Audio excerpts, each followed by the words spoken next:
Welcome back. In the previous two lectures, I've described how epidemiology can be used to indicate conditions or agents that may cause cancer. Now I want to begin by talking about how this really happens at the level of genetics, that is, DNA.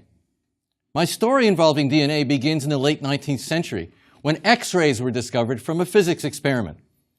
X-rays are high-energy radiation, and people found out pretty quickly you could take pictures inside the body, and was very useful for medicine and diagnostics. The search was on, however, for a source of natural radiation.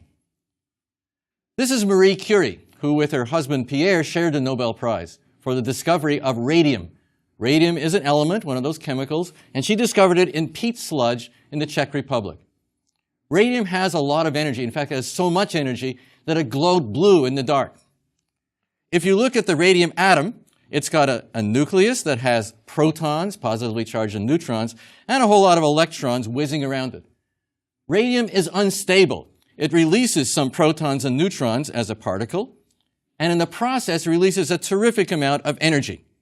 So here is the product, which is actually radon, which is the thing that we talked about last time of being a danger in houses. And this is the particle coming off. What we're concerned with is the energy from radiation that is released at the time. Now, later on, energy from radiation was used to treat cancer. We'll have an entire lecture on that. But at the time, in the early 1900s, another use came up. Like any energy that's absorbed by an organism or a thing, an inanimate thing, once energy is absorbed, something can happen. Some things they get warmer, right? You absorb energy from the sun, you get warmer. Other things glow when energy is absorbed, like a light. Well, in this case, radium glowed. It glowed so well it was blue. And a chemist got the idea that some of the energy that's in radium could be harnessed to cause other things to glow even better. And so he got a chemical that he would coat watch dials with. And if you coated a watch dial with this mixture of radium and this other chemical, the watch actually glowed in the dark. The chemist didn't patent his discovery, but the jeweler Tiffany's did, and made a lot of money doing it. It became the rage in Europe to have a watch that would glow in the dark, or a clock. In 1914, the U.S. Radium Company was founded. It mined the radium and made this product, and the product was called Undark. In World War I, Undark was used in the battlefield at night, and it was very, very much in demand. Now, how did you make Undark, and how did you coat watches? This was done by people called radium girls. Here's a photograph of radium girls working in a factory. Here's the watch. And here's a photograph of radium girls working in a factory. And the girls would use very fine camel's hair brushes, and they would dip it in the paste, and they would coat the watch dial, and then they would coat the numbers. And then, of course, by then, the bristles of the brush were frayed, and so they would put it on their tongue, and they would dip it again, and they'd put it on their tongue, and they'd dip it again, and they'd go through about 250 dials a day. They were paid piecemeal. The result was unfortunate, and by the 1920s, many of these women were beginning to develop oral cancers. Some had radiation poisoning. Some of them died from this. And careful epidemiology, cohort studies, bore this out, that it was radium that was causing the deaths in these people, the radioactivity. In fact, the last death of a radium girl was in 1983. Since the 1970s, it's been illegal to have radium on clocks and watches. Now, when you think about it, wait a minute, this discovery of these diseases was in the 1920s, and now the law was passed in the 1970s. Why the delay? And the answer was the industry fought vigorously in court cases, saying, no, no, no, these weren't caused by radium. They wanted to keep their business. It's kind of a preview of coming attractions of tobacco companies when you think of it. Radium causing cancer is an example of an occupational cancer caused with a specific cause, like soot in scrotal cancer and chimney sweeps at the very start of the course. Now, a question arises, how exactly did radium cause cancer? The answer came from genetics, the science of heredity. The first half of the 20th century, many scientists worked on model organisms, that is, simple organisms we can manipulate in the lab, to discover the laws of genetics, how genes sort and how genes are transmitted from one generation to another. One of the most popular organisms is the fruit fly for genetic studies. And if you look at this fruit flies, there are two of them here. The normal fruit fly has red eyes, and we have some fruit flies, a minority, that have white eyes. The white eye flies are called mutants. They are permanent genetic changes. And in this case, the genetic changes were inherited. That is, you could expose the red-eyed flies to, in this case, radiation for a period of time, and their sperm or eggs that they were developing would get mutations. They would pass on to the next generation, and the next generation might have white eyes. Here's a very famous graph by Hermann Müller, another scientist who won a Nobel Prize for this work, in which he exposed fruit flies at various doses of radiation and then watched their offspring, what happened. And here he was counting actually lethal mutations, that is, mutations that were so harmful the fly never got born. And he saw a straight line, which said, whoa, if you expose to more radiation, you dose, you get more of a response. In other words, you get more damage. At the end of World War II, as you recall, there were Japanese exposed in large numbers to radiation through the atomic bombs in 1945. Many of these Japanese developed two things. First, some of them developed cancer, as we've described earlier in the course. And secondly, some of them gave birth to offspring who also had genetic damage because the radiation exposed the reproductive cells as well as somatic or non-reproductive cells throughout the body. In the 1950s, DNA was first identified as genetic material. So now we have the implication, well, if radiation causes mutations and DNA is a genetic material, radiation must damage DNA. Well, how are we going to evaluate how much human DNA gets damaged by radiation exposure? In 1984, a conference on this was held, and another Nobel laureate, I'm describing many of them, Renato Del Becco, a distinguished cancer researcher, proposed the following. The only way that we can figure out how much damage to genetic material happened in the people who were exposed to the bombs in Japan and in their offspring and grandchildren, etc., if they've inherited this damage, is to essentially get the entire sequence of all of the DNA of a human. And if we knew the entire sequence, all the building blocks of this information, we could get that information. This led to the Human Genome Project. And the Human Genome Project was completed in the year 2000. There's a photograph at the White House of two gentlemen who were involved in the Human Genome Project. At the left, Craig Venter did it privately, and on the right, Francis Collins did it with public funding. The first draft of the Human Genome was published in 2000, and the final first genome, 2003. And since then, a lot of more genomes have been sequenced, and there are many people and tumors that have been sequenced as well. In this lecture and the next one, I'm going to describe DNA and how it changes to initiate cancer. First, I'll describe DNA as genetic material. I want to make that link perfectly clear. Second, I'll describe how DNA is expressed in an outward way and duplicated in precise ways. And then in this lecture, I'll describe how changes happen in DNA. Just like mutations that we can see in eyes, they are determined by DNA changes, and these happen spontaneously or they happen from external agents. And this relates to the development of cancer, as you will see.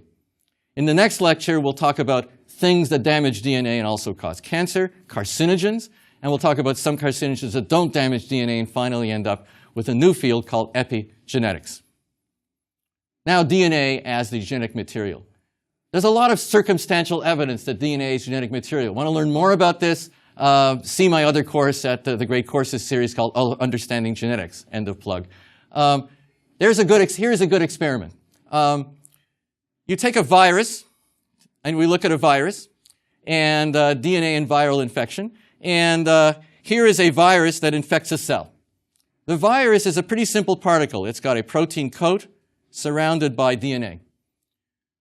The virus has the job of reproducing itself. That is its job in nature. Not necessarily to cause illness, but its job is to reproduce. So what the virus does, it injects its DNA into the host cell, and the DNA essentially reprograms the cell. The cell was doing normal things. It was just an ordinary cell doing its thing. And then all of a sudden, it's got this new DNA that takes over the entire cell.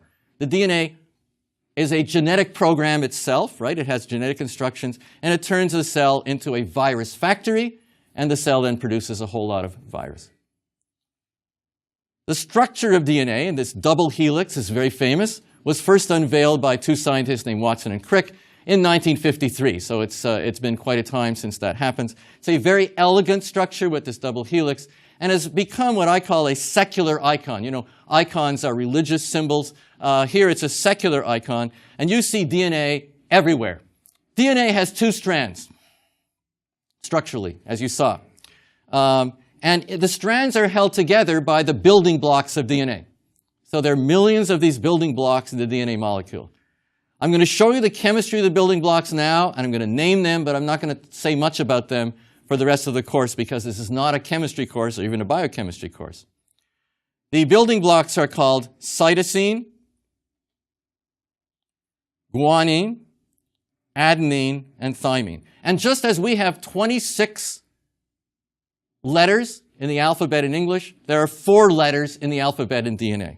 And those 4 letters are G, C, T, and A. There they are, the 4 letters.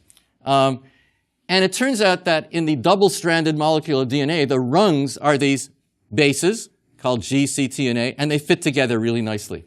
It turns out A fits with T, and G fits with C. So everywhere there's an A opposite it, there's a T. Everywhere where there's a G opposite it, there's a C. So if you look here in the top strand, there's an A T opposite, a T, an A opposite, a C, a G opposite, etc. So if you write out one strand of DNA, you've written the other. DNA molecules are very, very long and extremely, extremely thin. In every one of the 60 trillion cells I have, there's 2 feet of DNA. Well, 6 feet actually, 2 meters of DNA, 6 feet. 6 feet of DNA, this much DNA, my height, in every cell, and I can't even see the cell, it's so small. The total amount of DNA is about 3 billion base pairs, 23 different chromosomes, molecules. The average molecule of DNA in a human may be 80 to 100 million of these beads. So when I write a simple structure, as you see on the graphic, A, T, G, C, C, T, A, that's only part of a giant molecule with a long, long sequence. A genome is the complete sequence of DNA, either from an organism, human, or from a tissue, like a tumor. All humans have the same DNA to extent about 99%. It varies, sometimes 97, 99, depending on what you read, but it's a very high percentage. But think about that. If we are the same 99% and we're only 1% different, and we've got 3 billion of these things, we still have millions of differences in DNA between us. Those differences in DNA are mutations, of course, because they're differences. And these mutations arise in 2 ways. They can arise spontaneously, because DNA just happens to be a chemical. It just happens to be something made of chemistry, and it's not stable. Or they can arise induced, which means something from the outside, like radiation, damages DNA and changes it in some way. Now, mutations are scattered all over our genome, and if those mutations are in genes or genetic determinants that are involved in the control of cell division, you can envision that they might involve cancer. So now we're talking about cancer as a series of genetic mutations. I want to distinguish between 2 types of mutations, somatic and germline. I already have in a way. Somatic cells, the soma is the body, and so if I have a DNA mutation in my skin here, in one cell in the skin, that's a somatic mutation, and that's happening right now in a room. Ultraviolet light is probably hitting it. If I have mutations in the testes, where they're going to form sperm, it's called a germline because that'll be inherited by offspring if I reproduce. Thousands of human genomes have now been sequenced, and thousands of cancer genomes have now been sequenced. And the genome sequencing is getting cheaper literally every week. There is, in fact, a cancer genome sequencing project that is now underway. The information content of DNA is in its base sequence, its nucleotide sequence. Here is the information content for one human gene. It's the hormone insulin, which you've probably heard of, made by the pancreas, and this hormone is involved in controlling glucose metabolism, sugar. And so I can read off the information content of DNA. A, G, C, C, C, T, C. I'm going to stop now. It's 469 long. It makes no sense to read the whole thing out. This information sequence is then expressed in some way. This information sequence now is what we want to know from the Cancer Genome Atlas. We have a full-scale effort now underway to systematically explore all of the genetic differences between a normal tumor, a normal cell, and a tumor cell, all the changes that happen in the genome. And the overarching goal of this atlas, of course, is to improve our ability to diagnose, treat, and even prevent cancer. And we'll be dealing with this quite a bit as the course goes on. DNA, as I said, is really a long molecule. It's extremely thin. You couldn't see it, right? 6 feet long per cell. So if you think of a plate of spaghetti, it's really scrunched to a terrific degree. The scrunching happens inside the cell nucleus. So here is DNA as the genes that are here, and here's the DNA molecule nicely opened up. It never looks like that. It gets scrunched by other molecules in the cell, actually proteins, into something that's very compact. And the most compact scrunching at all is chromosomes, which you can see during cell division. But really, the chromosomes are still there as DNA molecules. They just haven't been as scrunched up until cell division happens. Every human inherits 2 copies of each chromosome. We have 23 chromosomes. You inherit 1 from your father, 1 from your mother, and so you have a total of 46, 1 from each parent. Here are the human chromosomes. And the human chromosomes are spread out here, and as you recall, we can make pairs of the human chromosomes just by rearranging them as a photograph. And as you saw when I discussed leukemia, the chromosomes can be stained with specific dyes of different colors, and we can analyze them. So my story is DNA, and the important aspect of DNA and chromosomes is that they are very visible as chromosomes when we do cell division. So here is the process of cell division. It begins with a cell nucleus, and then the chromosomes get doubled because we have to have 1 copy going into each of the new cells. So here they are doubled, and the chromosomes line up. This is an amazing process we'll talk about more in the next lecture series, and they separate, and now you have 2 new cells. This lecture has now described DNA as genetic material. Now I want to go on and say, how is that DNA expressed and duplicated? Because understanding that is very important to understanding cancer, because that's the ultimate expression, in the case of a cancer cell, of the DNA mutations that happen to cause this disease. Genes, DNA, is heredity, right? You're getting it from your parents. The outward expression of genes is called the phenotype. Phenotype. What do I mean by phenotype? Phenotype means what you know, at a level, at the grossest level, it means what you look like a human, right? So here is what I mean by genes determining phenotype. Is a fertilized egg here. You can actually see the 2 nuclei of the fertilized egg here fusing, the sperm and the egg.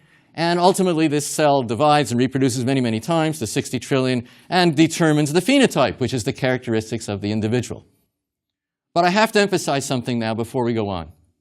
The phenotype is a product of genes, the potential to do something, and environment. Okay, so the phenotype is the production of genes interacting with the environment in some way. Genes are not destiny. Just knowing a sequence of a tumor doesn't necessarily mean that those genes are causing things in the tumor. Just knowing the genes that you have doesn't necessarily mean that you're going to get a certain disease. There are many tests out there, and we'll talk about this later on in the course, that try to predict on the basis of genes what's going to happen. They're not always right because of environment. A graphic way to say this is that genes do not necessarily determine phenotype. That is, that genes are not destiny. Just looking at the outward appearance of someone doesn't necessarily indicate what their genes are. In this case, we have no idea what the hair color of this individual is. The true hair color is. Phenotype can be described at very many levels. Here we're looking at hair color. We can talk about a whole organism, tall, short, right? That's a phenotype. An organ, right? A big heart or a heart that's smaller in size. We can look at tissues. We can say a muscle tissue that's very big or a muscle tissue that's smaller. We can talk about a cell as having a phenotype, a cancer cell versus a normal cell. All this is determined by DNA. But the primary phenotype, typically by DNA, is mostly proteins, which is a different type of molecule. So if you look at what proteins do in the cell, it's a complicated system. This looks like a mess. It's not actually. Biochemistry students have to memorize all of these transformations. These are all of the transformations that occur in a typical cell at a basic level. And each of these transformations is determined by a protein. Now let's zero in on one of those transformations, one of those substances that's determined by DNA. This is a single protein that's determined by a gene. The protein is called the human growth factor receptor. Human growth factor, which is shown here in red or pink, is a molecule that stimulates cells to divide. And the way it does it is it goes around the body in the blood, and it goes to a cell, and it knocks on the door. Now, just as when solicitors come around to you, you may not respond to the door, cells have a similar response. Most cells ignore it because they don't have the ability to respond. And the ability to respond is called a receptor. The protein we are focusing in on here is the receptor. The receptor protein has a specific shape, just like a lock and key, that fits, it's a lock that fits the key of the human growth factor. And when the human growth factor binds to the receptor, it changes its structure in some way at the door and it shouts into the cell. It says, grow, right? Reproduce. Now of course, I'm giving a metaphor for what really happens. What really happens is a complex type of transformation. This particular transformation happens in cancer cells. Let's step back a minute and look at DNA and protein. DNA is a sequence of nucleotides or bases. I'll just call them bases now. A, G, C, T, T, T, A, G, C, T, T, those kinds of things. Protein is a sequence of a totally different molecule called amino acids. And the reason I've drawn the molecules as I have here is that DNA is kind of a rigid molecule, it's double helix, and protein has a three-dimensional shape. And every protein has a unique shape. You remember the receptor I just showed you that binds to growth factor? It's got a little basket here that the growth factor uniquely binds to. So proteins have this sequence of amino acids. It's very important to note that the protein sequence of amino acids determines its final folding shape. So any change in DNA could change the sequence of amino acids in the protein. And if it does that, the protein will have a different shape. This is going to be very important when we discuss cancer. Here's another way of looking at DNA and protein. I'm just trying to do this to show you that they are very different chemicals. Here is DNA, and you can just see the chemicals look different. Here's the protein chain with a bunch of amino acids. I'm not trying to get into the chemistry here at all. I'm just trying to show you how different they are. There has to be a translator between the two because they're talking a different language. DNA has a language A, T, G, G, C, C, and protein has a different language called leucine, isoleucine. They're just different molecules. The translator is what is called a genetic code. Here it is. And the genetic code relates DNA to protein and essentially says, well, if DNA has the following sequence, protein has the following sequence. So here is genes and proteins again at a more precise level. Consider an architectural firm, we're in the Washington, D.C. area, in downtown Washington, D.C., and they're building a building out in the suburbs in Alexandria, Virginia. They have the plans there. That's DNA. They make a copy of the plans. That's called a molecule of RNA. That's the same as the plans, right? It's got the same information. And then this is translated into a protein, a polypeptide. So here's the DNA. Here is the DNA right here. And the DNA strand is copied into an RNA, which then is translated by a genetic code into protein. And so we have different things. For example, the sequence of DNA says TTC. The sequence in RNA will be AAG, and the amino acid in protein will be a molecule called lysine. And there's a whole mechanism by which this happens. Again, I want to emphasize the order and identity of these beads, the amino acids for a protein, determine its three-dimensional shape, and any change in that is going to be problems. So let's look at the receptor for protein. Again, the receptor's got its shape and it fits the growth factor, as I indicated. And it folds because of those amino acids. And any wrong amino acid is going to end up with a lot of trouble because it's not going to fold in a proper way. Okay, so let's say, what could that error be? Well, here's one of the errors that actually happens in cancer. The growth factor has to bind to this receptor, and the receptor then jiggles and shouts to the cell, go ahead and divide. There are mutations in this receptor such that this thing doesn't need to bind. It just jiggles all the time. That is, there's mutations down here in the lower level of the protein, the DNA is coding for the protein, and it still tells the cell to divide. And you can imagine the consequences. The consequence is you don't need growth factor anymore. The cell divides and divides and divides and divides and divides. Every cell has the entire genome in its DNA. DNA duplication is done by semi-conservative mechanism. You've got two strands of DNA. The two strands then separate, and each strand acts as a template for a new strand by base pairing. So here's one of the strands of DNA, and here it is down here, and here's the new strand coming in. We call it semi-conservative because each of the new DNAs has one of the old strands. It's a standard mechanism for replicating. Now let's look at changes of DNA, because that's what we want to talk about cancer, in terms of cancer. DNA can be mutated. Here's a mutation in DNA. Before I talked about genes being mutated, now I'm talking about DNA being mutated. Here's a change in DNA. A GC pair is mutating to be an AT pair. That's the mutated DNA sequence.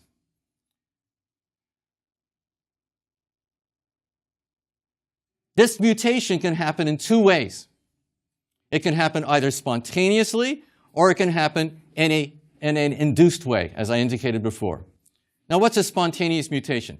The copying mechanism of DNA may be bad, which it is. DNA is just imperfect chemically. So, for example, here is DNA replication, and you start off with this sequence of DNA. It's got a GC at the part that I'm interested in. And replication, when DNA duplicates itself, you're supposed to put a T opposite an A, and an A opposite a T, and a G opposite a C, and you come to this G here, and instead the mechanism puts in a T, the wrong base. If a cell is dividing rapidly, this doesn't get repaired. It's just a mispairing. And you go another round of replication, and that bottom strand with the T will replicate to an A, and you've got a mutated base pair. That's a spontaneous mutation. They happen all the time, and we'll quantitate that later on in the course. What about induced mutations? Induced mutations are ones where an agent from the outside changes DNA, changes DNA. And so here is an induced mutation. So a chemical changes G here to a molecule which I will call X. I'll define it more later on. And that X does base pairing that's unusual. Instead of pairing with the C, which is what G does, it pairs with T. And so in the end, you get a GC pair mutating to an AT pair. So induced mutations are mutagens. They're chemicals from the outside of the body. What things cause mutations? Radiation, chemicals, right? Ultraviolet light from the sun, right? The answers came from epidemiology. What are the consequences of DNA mutations? Well, again, if a carcinogen, cancer-causing substance, damages DNA that encodes the protein here, that's the receptor for a growth factor, the protein may change in such a way that I mentioned growth factor may not be needed, and you're going to continually get stimulation of the DNA replication in the host cell, and you'll get cell division. So the cell will become a tumor cell. In cancer, there are two types of DNA mutations that are important primarily. One are the gas pedals of cancer that make, in a mutated form, make the cells divide. They're called oncogenes. The other are mutations of tumor suppressor genes, the brakes. Well, in order to get the car to go forward, you've got to take off the brake. And so there are mutations in these genes that normally stop cells from dividing, and then they allow cells to divide. The important thing for cancer is that these mutations accumulate over time and change cells. So here's an example of really what I'm talking about on a theoretical basis, and I'll put it on a practical in a moment. So the first mutation happens, and then this cell divides many times to form a bunch of cells. Then a second mutation happens to one of those cells, and that divides to form a bunch of cells. Now a third mutation, right? And a fourth and later mutation, and finally you get malignancy and cancer. More formally, we can express this in what is called the multi-stage model of cancer. And the multi-stage model is a triumph of science. Essentially, it says things that it can impinge on the body, spontaneous mutations, but also chemicals or radiation, or other things can go into the cell nucleus and cause changes. And you have an initiated cell that's got the first mutation. Then the second mutation allows cells to divide more. It's called a pre-neoplastic lesion. And then these divide more to form a malignant tumor. And then they divide even more, and they get the ability to spread, and you've got metastases spreading to other organs. This multi-stage model is something that we can describe very precisely now. And defining precise changes, genetic changes, allows us to make diagnoses, and in the case I gave you at the start of the course of leukemia in the basketball player, to actually develop a cure for the disease. So in this lecture, I've begun the exploration of DNA. I've described it as genetic material. I've described how DNA is expressed and duplicated precisely and how that can go wrong. And then in Going Wrong, I described spontaneous and induced changes of DNA and how they underlie the stepwise development of cancer. In the next lecture, we're going to get more specific and talk about carcinogens and how they damage DNA. Thank you.